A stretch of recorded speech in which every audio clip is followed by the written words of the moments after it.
इलेक्शनच्या दिवशीच आई जर कोणाला आठवत असेल आणि हे स्टेटमेंट ते सुद्धा पिक्चरचं स्टेटमेंट जर कोणी करत असेल तो तो त्यांचा विषय आहे. कारण काय आहे आणि या सगळ्या भेटीवरती अजित पवार गटाकडून उपस्थित जातात की सुप्रिया सुळे असं म्हणाले की काकींना भेटायला त्या ठिकाणी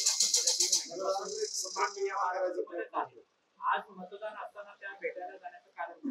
आता वातावरण सुप्रियाताईंच्या बाजूला असताना सुप्रियाताई अजितदादांच्या घरी जाऊन संभ्रम कशाला निर्माण करतील. आशा काकींना त्या भेटायला गेल्या होत्या, अनेक दिवसानंतर त्या बारामतीत आल्या होत्या. श्रीनिवास काकांनीच हे आपल्या सर्वांना सांगितलं होतं की ते पुण्याला का मुंबईला होत्या.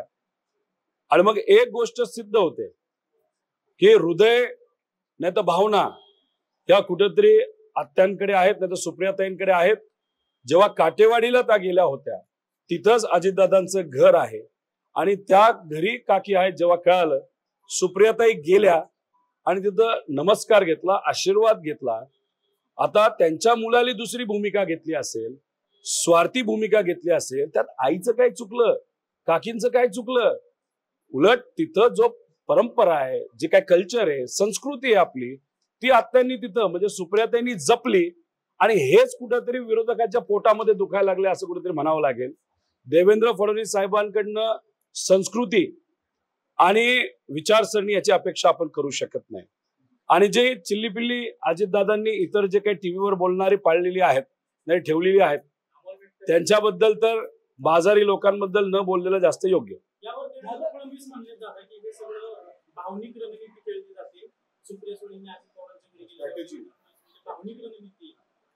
भावना आमच्याकडे आहेत. आता काटेवाडीला गेल्यानंतर आजीला नाही तर काकीला भेटणं ह्यात काय चुकलं. हीच तर परंपरा, हीच तर संस्कृती आहे.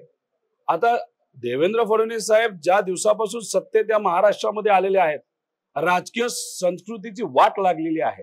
त्यामुळे देवेंद्र फडणवीस साहेबांना संस्कृती कधी कळायची, त्यांना सोयीची संस्कृती नाही तर सोयीचं राजकारण कुठे ते कळतं.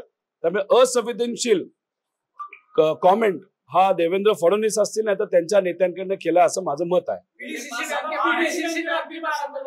त्यांचा प्रश्न चालू होत्या पीडीसीसी बँका. अजित पवारांचं म्हणणं आहे की तुम्ही पाहिलं का आणि त्या कामासाठी चालू असतील त्यांचं असं म्हणणं आहे. तुम्ही जे आरोप करता ते आरोप कोणते. मी कुठं नाही म्हणलं त्या कामासाठी चालू नव्हत्या, त्या नक्कीच कामासाठी चालू होत्या. पण मी ह्याच्या आधी 10 दिवसाआधी एक कॉमेंट केली होती, ट्विट केली होती की सामान्य लोकांना पीडीसीसी बँक आणि बारामती बँकेतून 500 रुपये मिळत नाही. मग त्याचा अर्थ त्या पैशाचा कुठेतरी ना कुठेतरी वापर होतोय. आता सामान्य लोकांना 5 पर्यंत बँक चालू असते, आता इथं 1 पर्यंत चालू. आणि त्याच्यात ते काम करत होते, पण ते कशाचं तर पैसे वाटपाचं काम कुठेतरी केलं जात होतं असं लोकांचं मत आहे. आणि मग तिथून पैसा लोकांपर्यंत जायचा, तो तिथं दिला जायचा असं लोकांचं तरी मत तिथं झालेलं आहे. त्यामुळे कोणाचं काम पीडीसीसी करत होतं याच्या आधी पीडीसीसीच्या कर्मचाऱ्यांनी दुर्दैवाने हा त्यांचा प्रचार केला. आणि आता पीडीसीसी बँक रात्री 1 पर्यंत उघडे आहेत. मार्च एंड तरी नाही, मार्च एंड असला असतं तर समजलं असतं. आता आपण मे मध्ये रात्री 1 पर्यंत काय करतायत तर 500 रुपयाच्या नोटा वाटतायत असं आमचं ठाम मत आहे.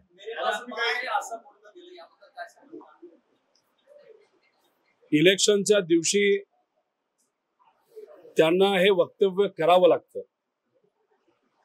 आता गेल्या काही दिवसांमध्ये आपण जर बघितलं तर अजितदादा रडू येत नसताना सुद्धा रडण्याची ऍक्टिंग तिथं केलेली आहे.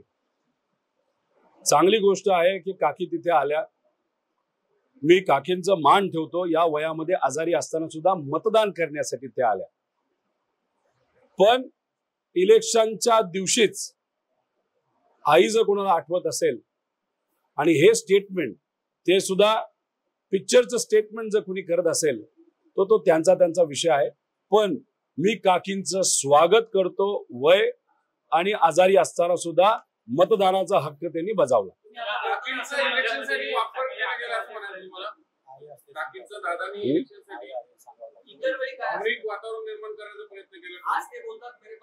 नाही